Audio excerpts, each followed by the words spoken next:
75% మొత్తం ఈ దవాఖానలు ఏవి గవర్నమెంట్ దవాఖానలు, ఉమ్, ఏరియా హాస్పిటళ్ళు, గాంధీ దవాఖాన, ఉస్మానియా దవాఖాన, నిమ్స్ హాస్పిటళ్ళు మొత్తం ఇందులో పెట్టిండ్రు. ఉమ్, మరి ఇందులోనే పెడితే కంప్లీట్గా మరి ఆ ప్రైవేట్ హాస్పిటల్ ఖరీదు చేసుకుని దాని పని సంగతి ఏంది? ఉమ్, అలా ఒక యశోద ఇచ్చిండ్రు. యశోదలో 5 రోగాలు: గుండె నొప్పి, neuro problem, kidney problem, cancer, gynaec ఏదో ఒక పెట్టిండ్రు. ఓకే. అట్లా మళ్ళీ ఇవాళ ఇంకో లిస్ట్ రిలీజ్ చేసింది వేరే వేరే. అంటే అంతకు కూడా 5 రోగాలే. ఇప్పుడు నేను ప్రైవేట్‌ల ఒక స్టార్‌లోనో ఎక్కడనో తీసుకున్నా. నేను ఏ రోగం వచ్చినా గానీ నాకు అందులో వచ్చేస్తది. ఓకే. అంటే ఇప్పుడు వీళ్ళను ఒక లైక్ వేరే ఇప్పుడు హెల్త్ ఇన్సూరెన్స్ సంబంధించిన దాని మీద కేర్ అవన్నీ ఉంటాయి, అట్లాంటి దాని వాళ్ళు అన్నీ ఇంక్లూడ్ అవుతాయి.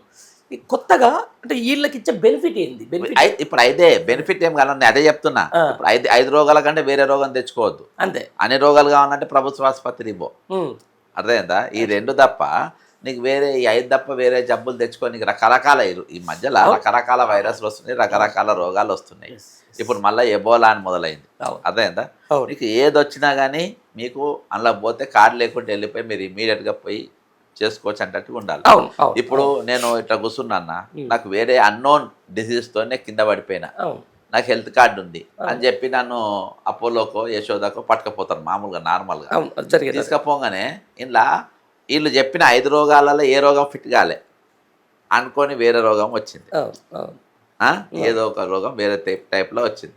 అంటే ఇక మా దగ్గర ఈ రోగానికి మందు లేదని చెప్పి నువ్వు వెళ్ళగొడతావు అక్కడికి, పక్క వెళ్ళగొడతావు. పైసలు కట్టండి, ఇది మా దాంట్లో ప్యాకేజ్ లేదని. ఎమర్జెన్సీ ఉన్న పరిస్థితుల్లో ఆయన ఏం చేయాలి?